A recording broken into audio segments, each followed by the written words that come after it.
김대중 선생을 납치한 진짜 범인은 누구인가? 1972년 5월 20일 청산가루를 소지한 이우락 정보부장이 북한을 방문했다. 내가 박정희 대통령에게 글을 보내야 한다고 건의한 지 몇 개월이 지난 뒤였다.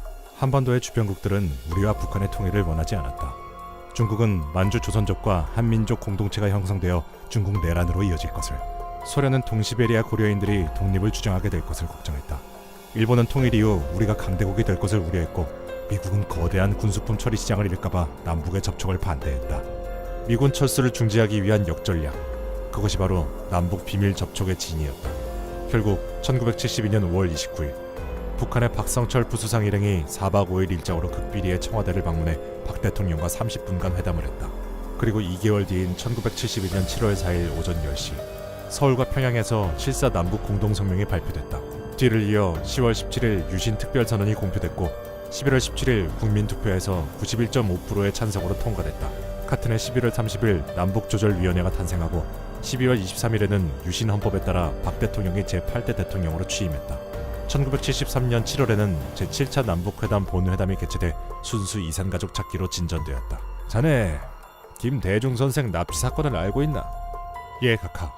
지금 하비부 미국 대사와 일본뿐만 아니라 전 세계가 나를 의심하고 있어. 김정련 비서실장에게 알아보라고 했더니 이우락 정보부장과 박종규 경호실장 그리고 제1거류민단장은 전혀 모르는 사실이라고 하대.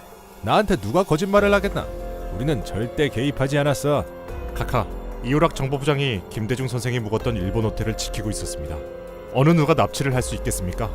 하지만 외신 보도는 나를 겨냥하고 있네. 보통 일이 아니야. 국민은 유신 헌법 하에 대통령이 야당 지도자를 의도적으로 납치한 것으로 보지 않겠나? 납치범들은 분명히 유신 체제를 반대하는 국민 여론을 이용하고 있습니다. 각하를 장기 집권을 위한 야당 총재를 납치한 악랄한 독재자로 만든 뒤 암살하려고 하는 미국의 공작일 가능성이 가장 큽니다. 만약에 김대중이 죽었다면 어떡하나? 자네가 지난번에 김대중 후보가 74세가 넘어서 꼭 대통령이 될 거라고 했는데 그의 생명에 지장이 없는 건가? 그렇습니다, 각하. 김대중 선생은 죽지 않습니다. 다만 납치됐을 뿐입니다. 배후에는 미국과 이우락 정보부장의 협력이 있을지도 모릅니다.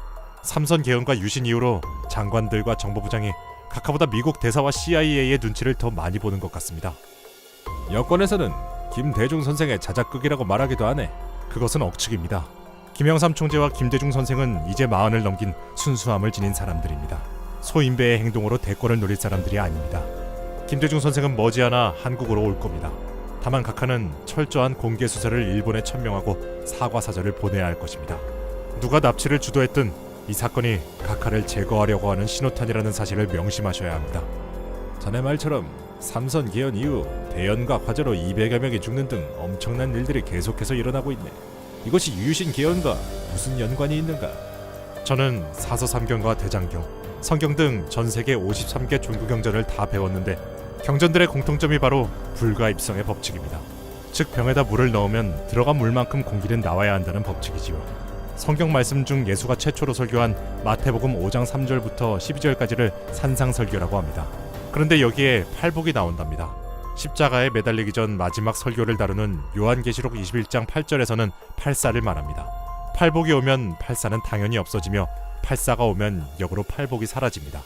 기독교에서는 인간의 몸에 성령이 들어오면 반드시 악령이 나가고 악한 마음이 들어오면 선한 마음은 떠난다고 말합니다. 팔복과 팔사란 무엇인가? 저는 팔복과 팔사를 한문으로 번역해 외웠습니다. 팔복은 심령이 가난한 자는 복이 있으니 천국이 저희 것이요 라는 뜻의 영빈천국으로 시작해 애통위로, 온유지역, 의갈다식, 긍휼긍휼, 심절천견, 화평전차, 의핍천국이 있습니다. 팔사는 공포사망, 불신사망, 흉악사망, 살인사망, 음행사망, 주술사망, 우상사망, 허위사망이 있습니다. 팔사 중 하나만 들어오더라도 팔복이 나가고 맙니다. 지금의 형세도 팔복과 팔사의 관계와 같습니다. 국가 경제성장이 급속도로 이뤄지지만 김대중 선생의 납치 등 나라의 크고 작은 재앙이 연속적으로 일어나고 있습니다. 각하 또한 건강을 조심하셔야 합니다. 박 대통령의 얼굴이 그늘졌다. 실로 나라의 상황이 안팎으로 불길한 일투성이었다.